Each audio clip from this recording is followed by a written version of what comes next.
ಕಾರ್ಮಿಕ ಸಂಘಟನೆಯ ತಾಲೂಕು ಕಾರ್ಯದರ್ಶಿ ಸತೀಶ್ ನೇತೃತ್ವದಲ್ಲಿ ವಿವಿಧ ಸಂಘಟನೆಗಳ ಸಹಯೋಗದೊಂದಿಗೆ ಸರ್ಕಾರಿ ಉದ್ದಿಮೆಗಳ ಖಾಸಗೀಕರಣವನ್ನು ವಿರೋಧಿಸಿ ಬೃಹತ್ ಪ್ರತಿಭಟನೆ ಹಮ್ಮಿಕೊಳ್ಳಲಾಗಿತ್ತು. ಪಟ್ಟಣದ ಬಾಲಕರ ಪ್ರಾಥಮಿಕ ಶಾಲೆಯ ಬಳಿ ಸೇರಿದ ಪ್ರತಿಭಟನಾಕಾರರು ಬಳಿಕ ಪಟ್ಟಣದ ಪ್ರಮುಖ ರಸ್ತೆಯಲ್ಲಿ ಪಾದಯಾತ್ರೆಯಲ್ಲಿ ಸಾಗಿ ರಾಜ್ಯ ಹಾಗೂ ಕೇಂದ್ರ ಸರ್ಕಾರದ ವಿರುದ್ಧ ಘೋಷಣೆ ಕೂಗಿದರು. ತಾಲೂಕು ಕಚೇರಿಯ ಮುಂಭಾಗ ವೃತ್ತದಲ್ಲಿ ಮಾನವ ಸರಪಳಿ ರಚಿಸಿದರು.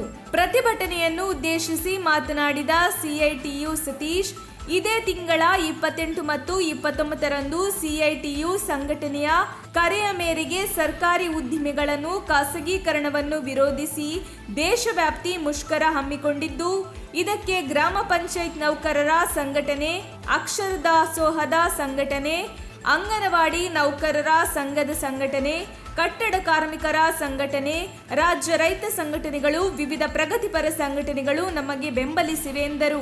ಈಗಾಗಲೇ ಕೇಂದ್ರ ಸರ್ಕಾರ ಬಿಎಸ್ಎನ್ಎಲ್, ಪೆಟ್ರೋಲಿಯಂ, ರೈಲ್ವೆ ಇವುಗಳನ್ನು ಖಾಸಗೀಕರಣಗೊಳಿಸಿದ್ದಾರೆ. ಇನ್ನು ಕೂಡ ಖಾಸಗೀಕರಣ ಮುಂದುವರಿಸಿದ್ದಾರೆ ಎಂದು ಆಕ್ರೋಶ ವ್ಯಕ್ತಪಡಿಸಿದರು. ಈ ಸಂದರ್ಭದಲ್ಲಿ ಅಂಗನವಾಡಿ ನೌಕರರ ಸಂಘದ ಅಧ್ಯಕ್ಷೆ ವಸಂತಮ್ಮ, ಕಟ್ಟಡ ಕಾರ್ಮಿಕರ ಸಂಘದ ಕಾರ್ಯದರ್ಶಿ ಮಂಜುನಾಥ್, ಪಂಚಾಯತ್ ನೌಕರರ ಸಂಘದ ರಾಜ್ಯ ಉಪಾಧ್ಯಕ್ಷ ರಮೇಶ್, ಜಯ ಕರ್ನಾಟಕ ಜನಪರ ವೇದಿಕೆಯ ವೆಂಕಟೇಶ್, ರೈತ ಸಂಘದ ನಾಗೇಂದ್ರ, ಅಕ್ಷರ ದಾಸೋಹ ಸಂಘಟನೆಯ ಶಾಂತಮ್ಮ ಹಾಗೂ ಸಂಘಟನೆಗಳ ಪದಾಧಿಕಾರಿಗಳು ಸದಸ್ಯರು ಪ್ರತಿಭಟನೆಯಲ್ಲಿ ಪಾಲ್ಗೊಂಡಿದ್ದರು. ವರದಿ ಸುರೇಶ್ ಬಾಬು, ಎಂ ತುರುವೇಕೆರೆ.